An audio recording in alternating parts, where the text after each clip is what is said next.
హనుమాన్ శ్రీరామదూత హనుమాన్ శ్రీరామదూత హనుమాన్ శ్రీరామదూత హనుమాన్.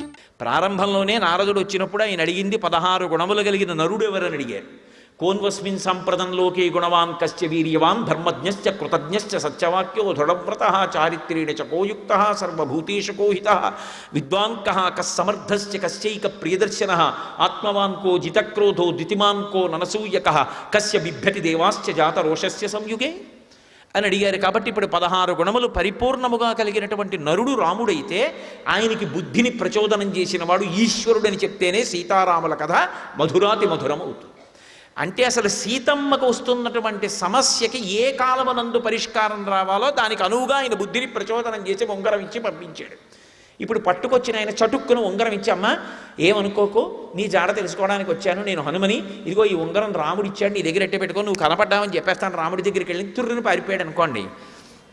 ఇది దుష్టుడైన రావణుడు చేసిన పని అని ఉంగరాన్ని అవతల పారేసి ఆవిడ ప్రాణం తీసేసుకుంటాడు. ఎందుకంటే వీడు నన్ను యామారుస్తున్నాడు. అలా రావణుడు చేశాడని ఎందుకు అనుకుంటుంది అని మీరు అనుకుంటున్నారా? అసలు యుద్ధకాండలో ఇంకా యుద్ధం మొదలవలేదు. యుద్ధం మొదలవకుండానే వాడు రాముడి యొక్క కృతకమైన శిరస్సు తయారు చేశాడు. తయారు చేసి రాముడి శిరస్సు తెచ్చి సీతమ్మ దగ్గర పెడితే కట్టుకున్న ఇల్లాలు అది రాముడి తలకాయ అనుకుంది ఆవిడ. అంత ఏడ్చింది. కానీ ఈశ్వరుడు అక్కడ ఉన్నాడు కదూ. అంత ఏడుస్తుంటే అకస్మాత్తుగా వాడికి కబురు వచ్చింది, ఏదో ముఖ్యమైన పని మీద అందరూ ఎదురు చూస్తున్నారు రమ్మని.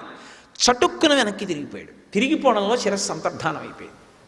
అప్పుడు పక్కనున్న వాళ్ళు చెప్పారు, ఇంద్రజాలం వాడు సృష్టించాడు, అది రాముడి శిరస్సు కాదు. కావాలంటే అదిగో భైరీనాదాలు వినపడుతున్నాయి. నిజంగా రాముడి శిరస్సు తెగిపోతే వాళ్ళందరంత సంతోషంగా ఉంటారా, వస్తారా వానరులని అని. ఇంకొకసారి బ్రహ్మాస్త్రం చేత రాముడు పడిపోయి ఉంటే రాముడు మరణించాడు చూడమని సీతమ్మని పుష్పక విమానం ఎక్కించి పంపించాడు. ఎలాగో రాముడు చనిపోయాడని ఆవిడ తప్పు చేస్తే ఇక రాముడు లోపలికి రాడు, వెళ్ళిపోతాడు. ఇటువంటి భార్య నాకెందుకని కార్యం సాధించవచ్చు. ఎటువంటి కుట్రపూరితమైన ఆలోచనలు చెయ్యాలో అన్నీ చేశాడు. పైకి చేష్టితములకు ముందు లోపలి సంస్కారం ప్రధానం. లోపల ఆలోచన ఎలా ఉంటుందో పైన కార్యం అలా ఉంటుంది.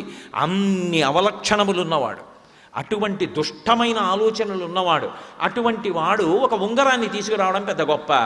తన దగ్గరున్న రాక్షసుల్లో ఒకడిని కోతిని చేయడం పెద్ద గొప్ప. ఆవిడ నమ్ముతుందా? ఆవిడికి ఆశ్వాసం కలుగుతుందా? ఒక్కనాటికి కలగదు.